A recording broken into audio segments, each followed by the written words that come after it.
Hey everybody, Stuart Bradley here. I have the privilege of visiting with Nalini Mahadevan.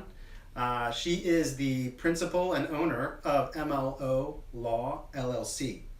Nalini, I am so happy to be here with you. Thank you. We're actually about to develop, we're going to jump on a webinar in a minute focusing on hiring managers and how hiring managers can hire international students.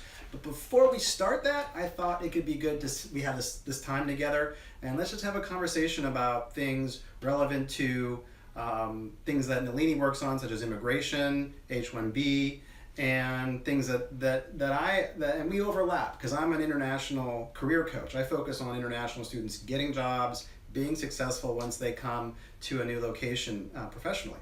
So let's just jump in. We were just starting to talk about how to stay here when you come as a student, and how we're part of a relationship where, as a career coach, a successful student may one day be seeking out an immigration attorney.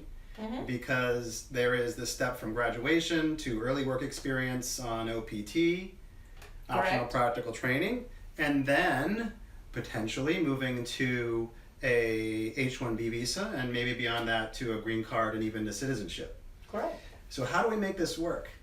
So I think, like we were talking a little earlier, I think the threshold question is if you want to stay in the United States, what does that path look like?